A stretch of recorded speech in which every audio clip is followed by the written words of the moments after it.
It's a fucking intro. It's a fucking intro. I'm doing this temporarily until I get a new intro scene. It's a fucking intro. It's a fucking intro. It's a fucking intro. Now on with the main show. So, the next bit.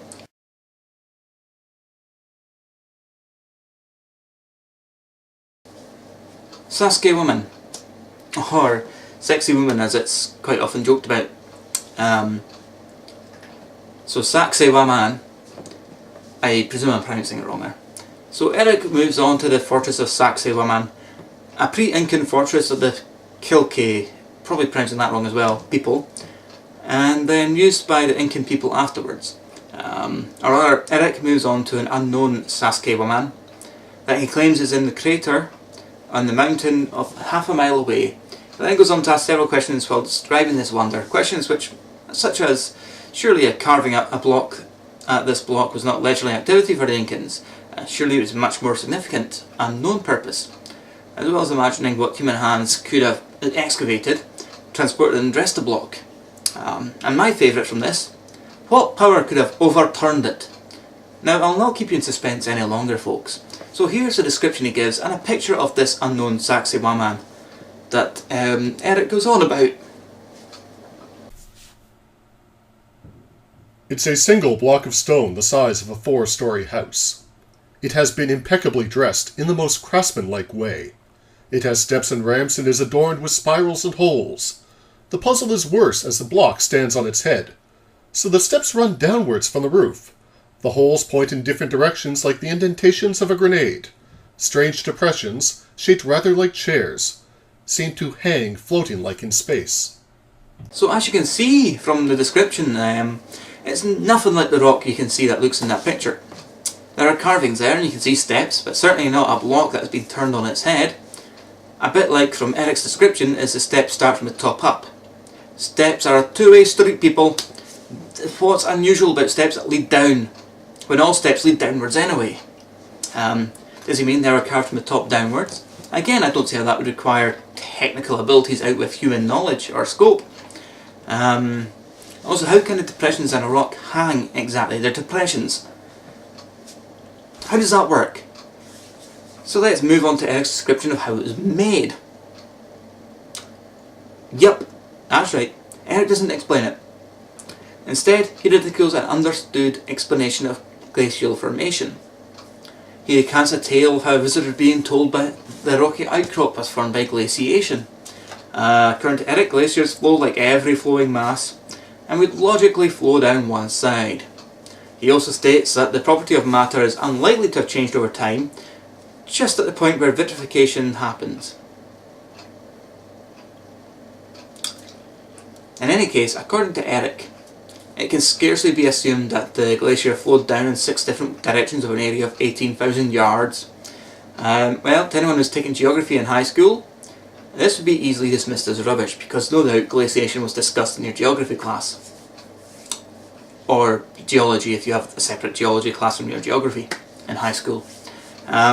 However, in case you're not someone who took basic geography, I have brought one of YouTube's favourite geologists, well, Luke Clare 1, into the mix.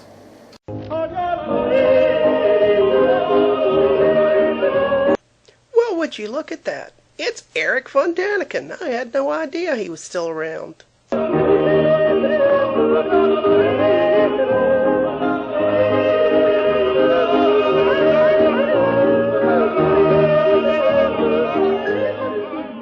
read Eric's book Chariots of the Gods when I was 13, and even then it made me laugh out loud. It was just one long statement of his personal incredulity. I couldn't believe anyone took him seriously, and frankly, it's a source of perpetual astonishment and dismay that he hasn't faded into obscurity. Let's consider Eric's comment concerning the rather large rock in the photograph. One can only assume that Eric has never actually observed glaciers in action, or noticed that gigantic boulders have been moved by glaciers in mountainous regions throughout the world, and they're found in some places in Northern Europe and in Canada, for example, where there are currently no glaciers. And that's one of the evidences that those areas were once massively glaciated. And his comment concerning how ice would only flow around one side of a big rock is pretty silly, given that ice has the power to sculpt entire valleys. And it can scrape up and carry gigantic boulders hundreds of kilometers from their point of origin.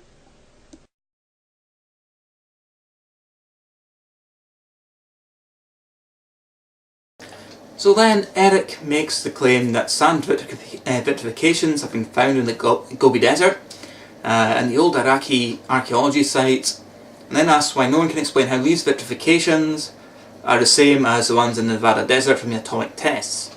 Well, seeing as vitrification is when something turns into glass, I can explain it for you there, Eric. In the case of the Gobi Desert, there are lightning strikes, sand fuses sand into glass, or a meteor strikes in sand, turns sand into glass. All depends on the materials and type of glass found on site. As for Iraq, well, that could be explained by meteors, lightning, man-made glass foundries. Yes folks, the ancient folks in the area of Iraq had glass making abilities long, long ago. Of course, what Eric doesn't mention is where these sites are, so it is impossible to check his claim, but since he has no evidence to back it up, again, it can be easily dismissed.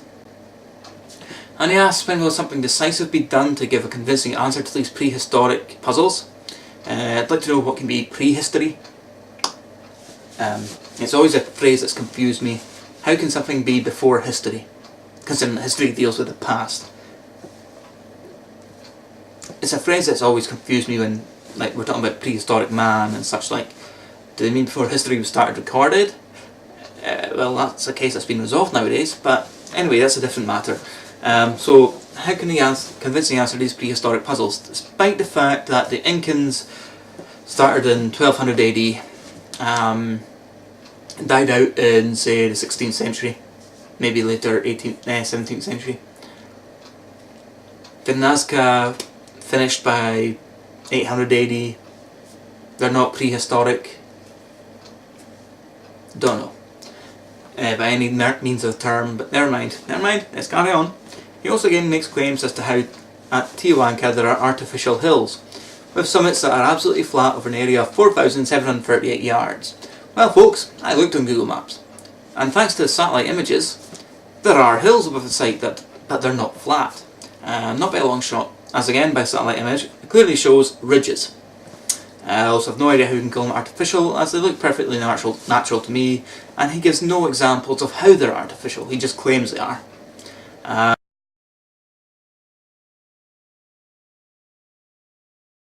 He then goes on and asks if the past can't help us to reach technical solutions, which will not have to be found anymore due to them existing in antiquity. The answer to that is fairly simple. If we have no knowledge of a technique, not even a description of a technique, then how can we reverse engineer it so we can use it today? It would be impossible.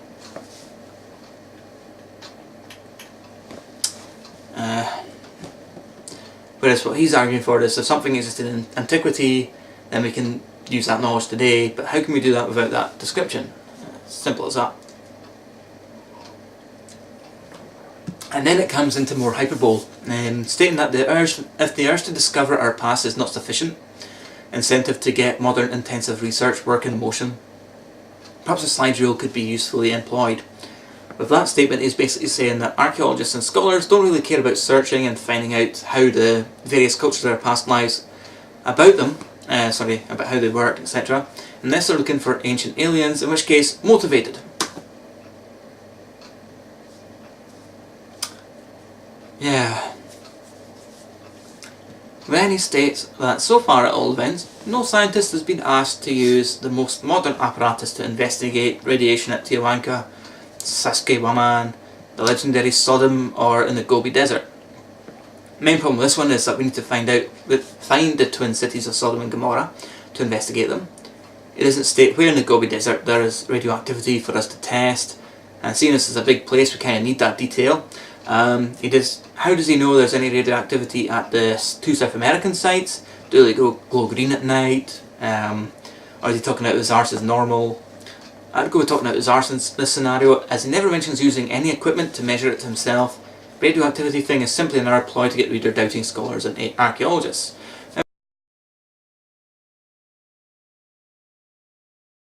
However, he carries on to talk about the cuneiform texts and tablets from Ur even, possibly, I may be pronouncing it wrong.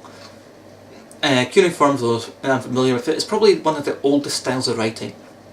Though there's no examples of it being used today.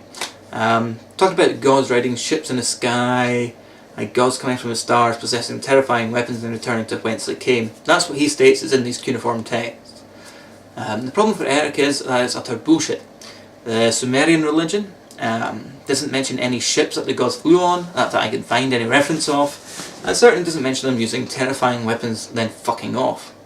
Unless he's talking about the flood story excavated from Nippur, in which case it doesn't mention that the gods created the flood against humanity, just that the gods decided not to save us. And then he goes on to ask why we're searching the reaches of space for unknown intelligences when we should be simultaneously searching for signs of unknown intelligence here on Earth. Despite a lack of evidence for any such intelligence existing on Earth that he's looking for.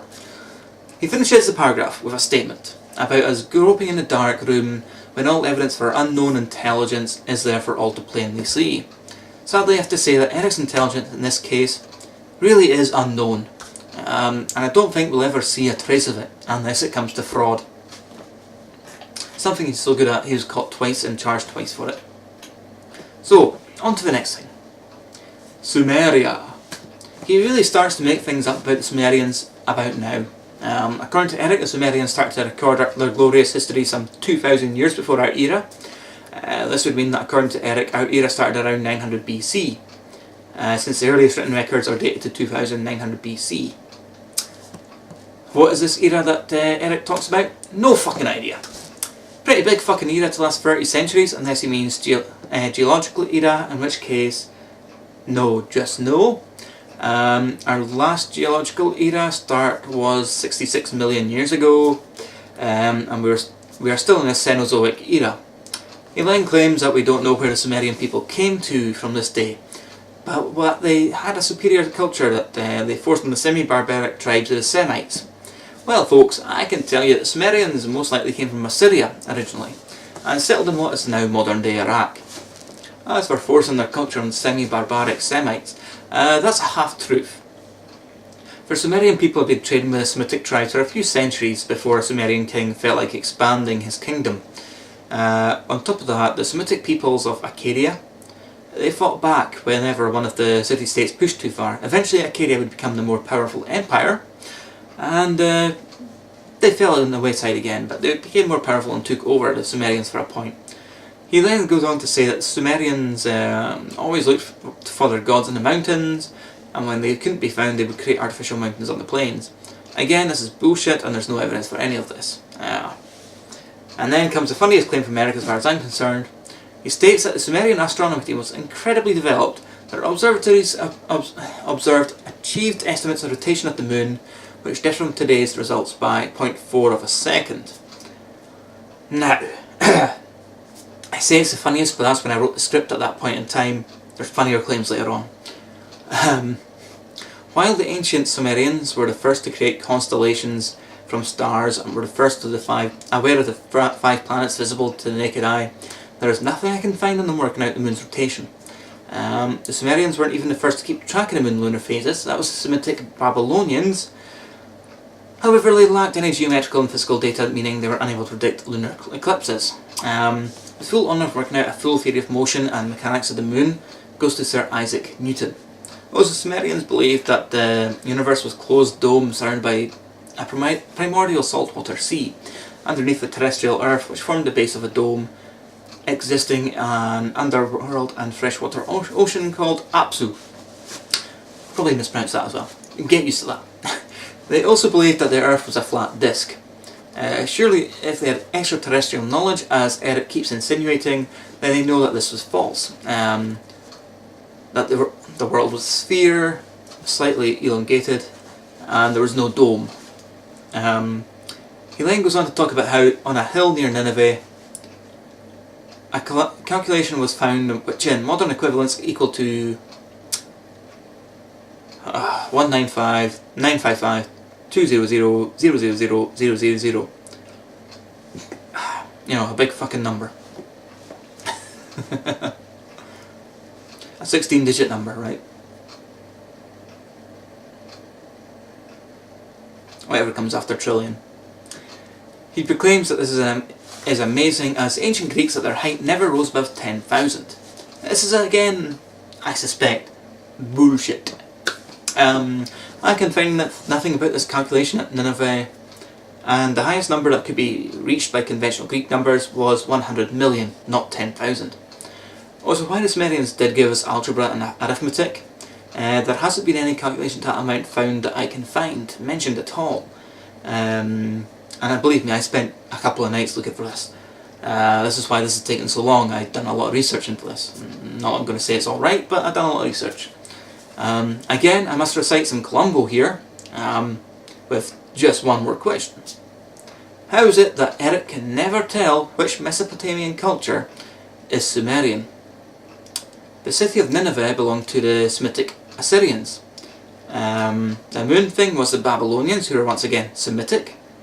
In fact, the only ones who were not Semitic in that region were the fucking Sumerians.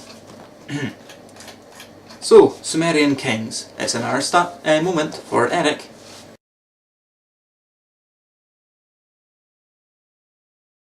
So, Sumerian kings. It's an hour moment for Eric.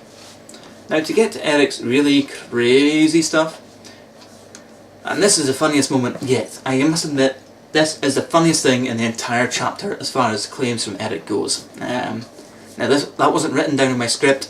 This is me stating it now.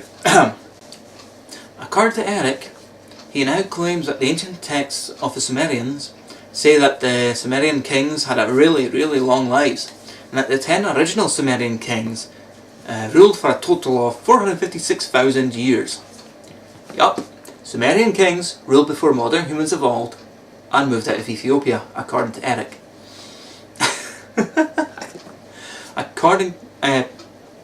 Perhaps the Sumerians were really a new type of hominid that Eric discovered. Homo sapiens sumeriensis, perhaps? I'm going to go with Homo sapiens sumeriensis. Eric's grasp of history is really amazing here. It's just amazing, don't you think? On top of that, he decides that the 24 kings after the Great Flood, and by this he means the biblical version, not the Babylonian one,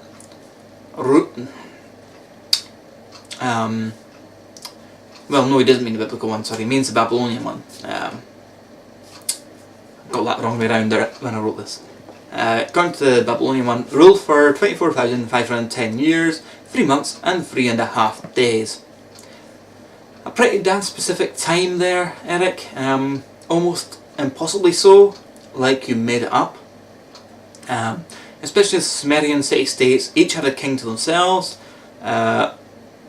And Sumerian civilization only lasted about 2,000 years before being ruled by the Akkadians.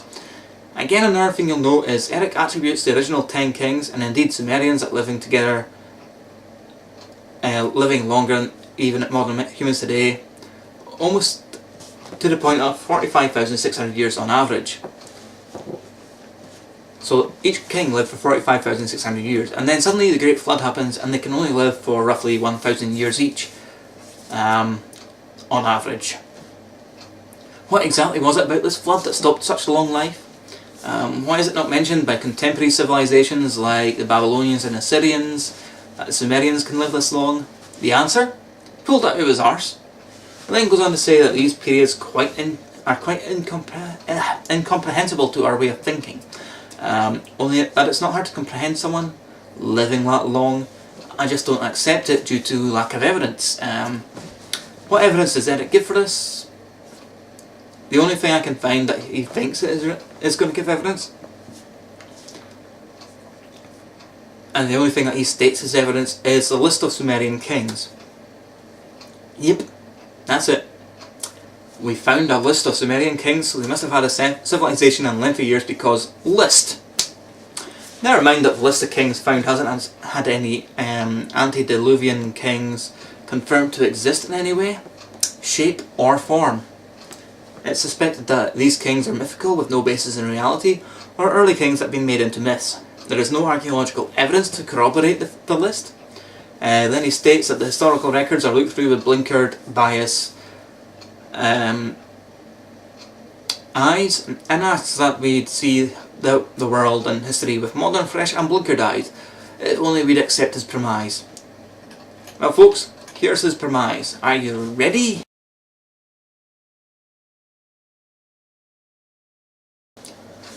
Sumerian aliens! That's right. Eric starts out his supposition by asking us to accept the fact aliens with intergalactic travel exist, and to suppose that the aliens visited the Sumerians, that they gave the Sumerian civilization and technology before buggering off. Then out of curiosity for what they've done, they return every 100 of our years to see how it's going.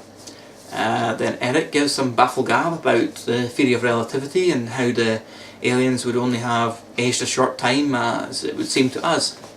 So over the centuries, Homo sapiens sumeriensis, bear in mind that Eric thinks the Sumerian civilization is nearly 500,000 years old, making them the same as Neanderthals in the Homo genus,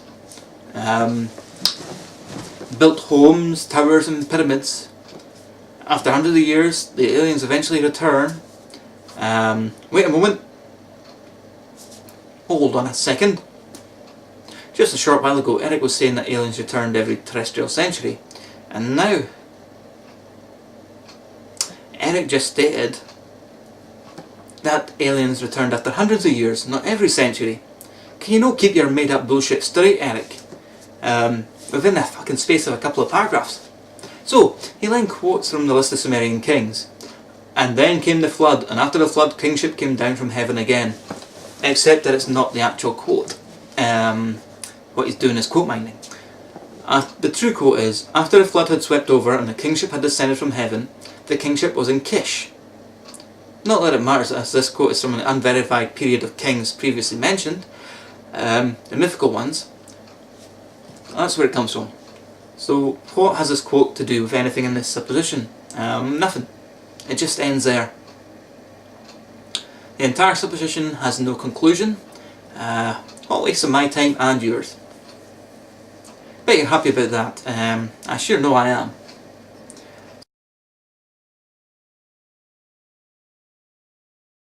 So Eric then asks what form did Sumerians imagine their gods to have. He says that Sumerian and Akkadian scripts provide knowledge on this. The gods were not anthropomorphic, and every symbol of a god is connected to a star according to Eric. Stars are depicted in Akkadian tablets as we should depict them today, according to Eric. The remarkable thing is that these stars are depicted surrounded by planets of various sizes. How did Sumerians, who lacked our technique to observe the heavens, know that a fixed star has planets of various sizes? Well folks, I'm going to deal with this taunting bullshit after an hour wee dram.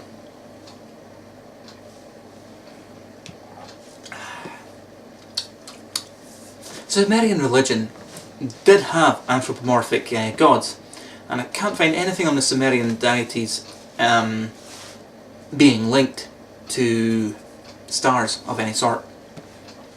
The solar system that Eric mentions that the Akkadians show, well, I found that map. He actually does do a photograph of it in the book, and I'd like to know how he explains the extra 3 planets surrounding the star. Also, I'd like to know when the Akkadians became Sumerians,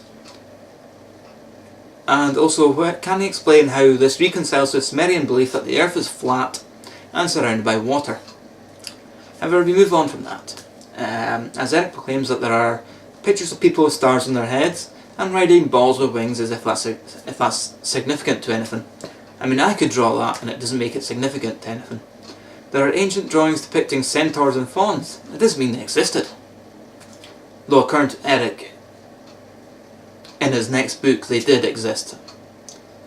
And believe me, I want to get to that second book just for that chapter alone. I'm going to leave it there, entice you with that one to come back when I'm done with this series, because it's just hilarious. It is fucking hilarious. Anyway, back on with this. Then Eric says that we have drawings of atoms, a circle of balls arranged next to each other that radiate sorry, I've gone ahead there. Eric says that they have drawings of atoms, a circle of balls arranged next to each other that radiate alternatively. Well, apart from Eric's wrong description of an atom, electrons in an atom don't radiate alternatively, and neither do the protons or neutrons in a nucleus. The only picture I could find that looked even remotely like what Eric said this is this picture.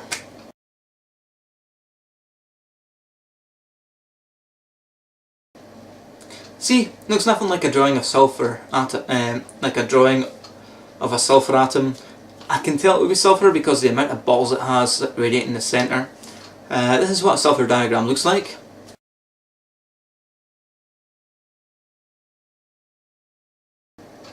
Eric finishes with the ludicrous chapter off with a statement. By chapter I mean paragraph. Here, I'm just reading the script verbatim.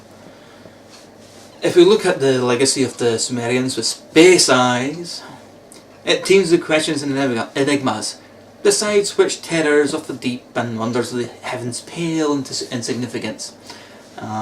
What are these space eyes that Eric talks about? Well, the answer to that is whatever space eyes he decrees as suitable. Evidence that stands up to scrutiny? Who needs that? When I have space eyes! I definitely want to do jazz hands with saying space eyes! So, what now? Well, now comes a list.